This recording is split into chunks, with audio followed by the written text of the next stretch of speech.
लोगों के बीच में एक प्रचलित विश्वास है कि जज जो चाहे निर्णय दे सकता है क्योंकि उसके हाथ में कानून की कलम होती है। तो सवाल है कि क्या एक जज इतना ताकतवर हो सकता है कि जब मन आए किसी व्यक्ति को भी उम्र कैद या फांसी की सजा दे दे, जैसा कि आज के केस में किया गया है, या जज के द्वारा आरोपी को सजा देने के लिए कुछ कानूनी आधार होने अनिवार्य हैं, जैसा कि बाद में सुप्रीम कोर्ट ने बताया था। तो किसी केस में सजा देने के कानूनी आधार क्या होंगे, यही हम आज की वीडियो में जानना चाहेंगे। इसके अलावा आज के कानूनी सिस्टम की एक कमी की ओर हम इशारा करेंगे, जिसको केवल सुनने से ही हाड़ कांपने लगते हैं। इसके अलावा हम आपको कुछ अधिक देना चाहते हैं। इसके लिए हम एक नए ग्रुप का निर्माण कर रहे हैं और उसकी सूचना भी इसी वीडियो के आखिर में कहीं दी गई है। 14 जुलाई 1981 को, तारीख याद रखिएगा, 14 जुलाई 1981 को सुबह 6 बजे छोटे लाल ने एफआईआर दर्ज करवाई कि 2 व्यक्तियों ने बताया है कि छोटे लाल की भतीजी के ससुराल वालों ने उसकी भतीजी को जलाकर मार दिया है। और इसके 2 कारण उस कंप्लेंट में लिखे हुए थे। पहला तो कि वह दहेज कमलाई थी और दूसरा यह है कि बच्चे को जन्म नहीं दे सकी थी। पुलिस ने इन्वेस्टिगेशन किया। इन्वेस्टिगेशन करके चार्जशीट फाइल की। 8/12/1983 को ट्रायल कोर्ट ने सब आरोपियों को सजा कर दी। आरोपियों ने इस सजा के खिलाफ अपील की, 1983 में अपील की, जिसे इलाहाबाद हाई कोर्ट ने 29/10/2021 को रिजेक्ट कर दिया। इसके बाद आरोपी सुप्रीम कोर्ट के सामने आए।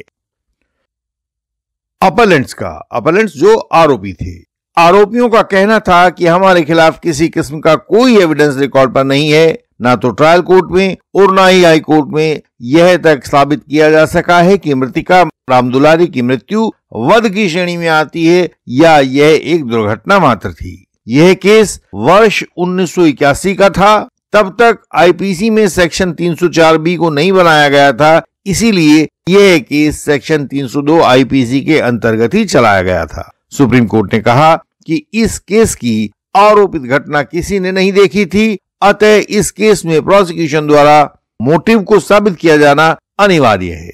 नियम आप सभी जानते हैं कि या तो घटना को किसी चश्मदीद गवाह ने देखा हो, आई विटनेस ने देखा हो, और यदि किसी आई विटनेस ने उस घटना को नहीं देखा है तो उसको किए जाने के लिए आरोपी का मोटिव प्रोसिक्यूशन को साबित करना होता है।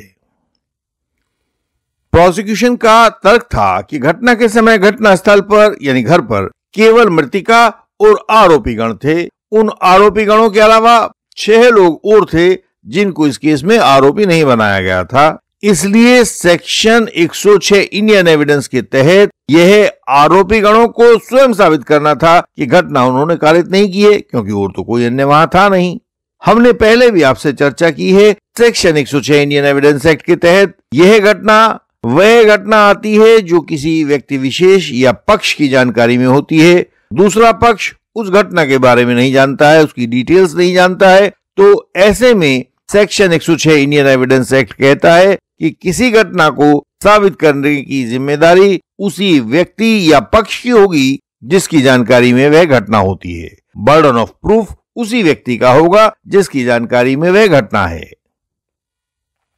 इस लिहाज से घटना के समय मृतिका के अलावा घर में केवल 6 आरोपी थे। 5 अन्य लोग थे लेकिन उनके ऊपर आरोप नहीं था।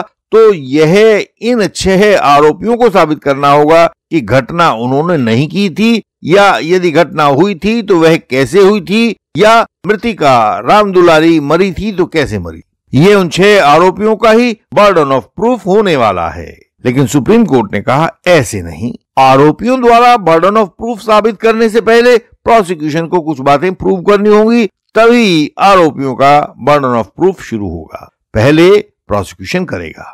पहले प्रोसिक्यूशन को यह दिखाना होगा कि मृतिका की मृत्यु स्वाभाविक नहीं थी, वध के रूप में थी और वह वध आरोपियों ने कारित किया था। जब तक प्रोसिक्यूशन यह नहीं दिखाता है तो बर्डन ऑफ प्रूफ आरोपियों के ऊपर आएगा नहीं, क्योंकि आईपीसी और सीआरपीसी की संरचना इस प्रकार से की गई है कि आरोपियों को अंतिम दोष साबित होने तक निरपराध माना जाता है।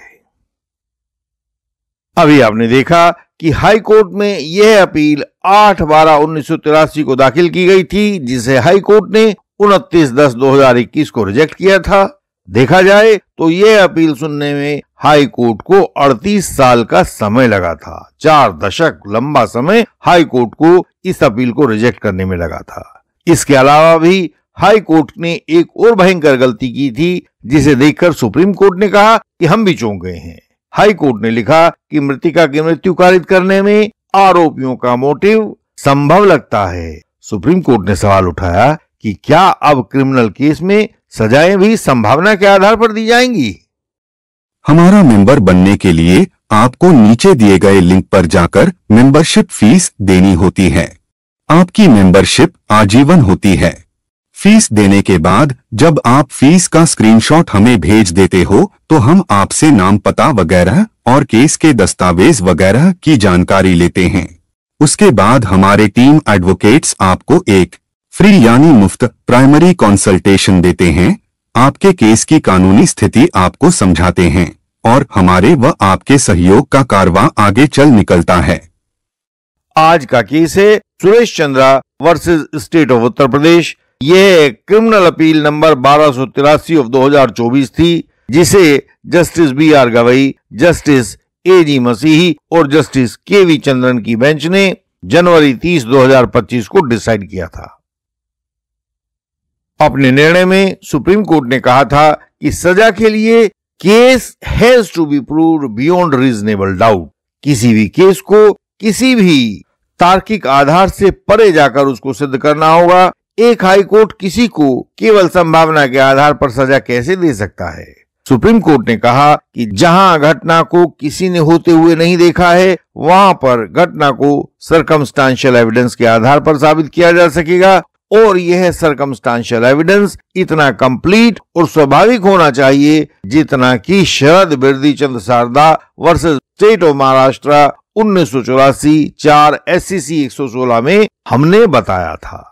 आपको पता होगा, शरद Birdichand Sarda versus state of Maharashtra एक पुराना केस है जिसमें सर्कमस्टांशियल एविडेंस की क्वालिटी के बारे में बताया गया है और यह इतना प्रामाणिक केस है कि आज तक सुप्रीम कोर्ट की कोई भी बेंच इस निर्णय से अपना मतभेद नहीं दर्शा पाई है और ना ही इसको कभी ओवररूल किया गया है।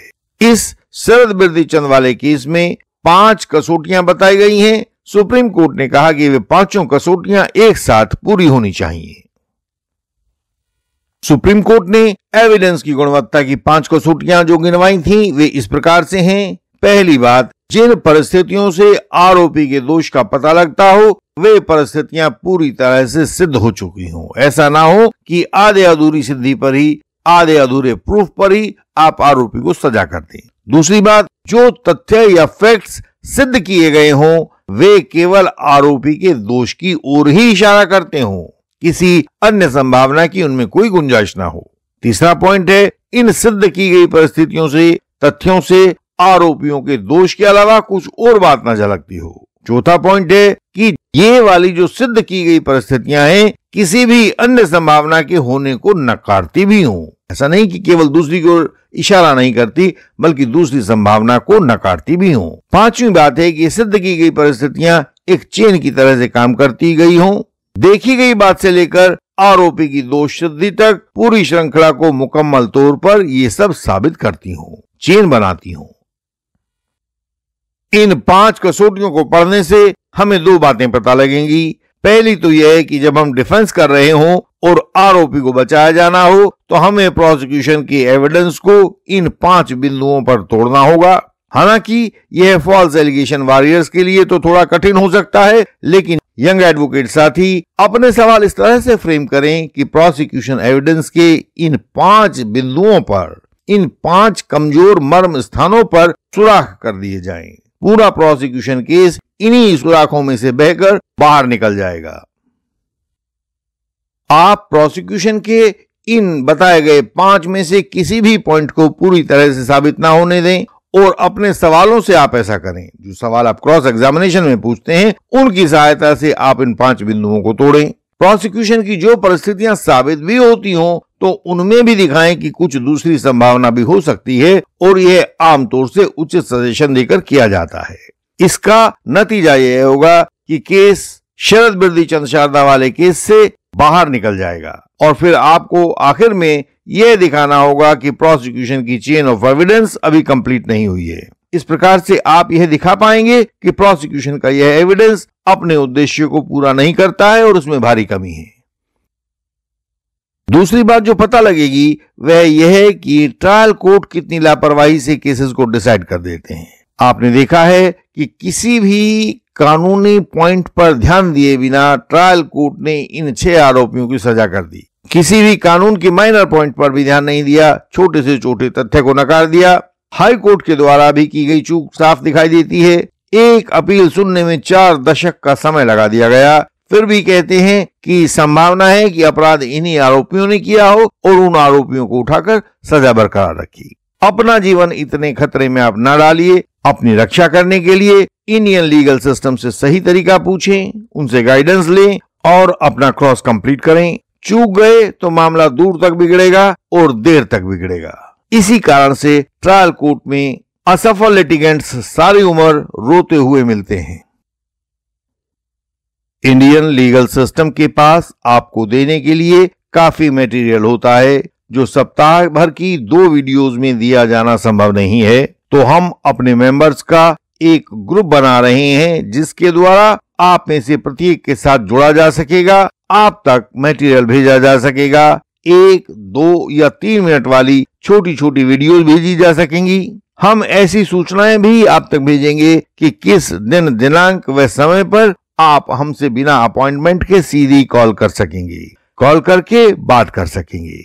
जो मेंबर्स हमारे इस नए ग्रुप में साथ आना चाहते हैं वे अपना नाम व रजिस्टर्ड मोबाइल नंबर हमें व्हाट्सएप पर लिखकर भेज दें। केवल नाम और अपना मोबाइल नंबर ही भेजें। हम बहुत जल्दी इस ग्रुप को शुरू करने वाले हैं। इसमें आपका लाभ निश्चित रूप से होने वाला है।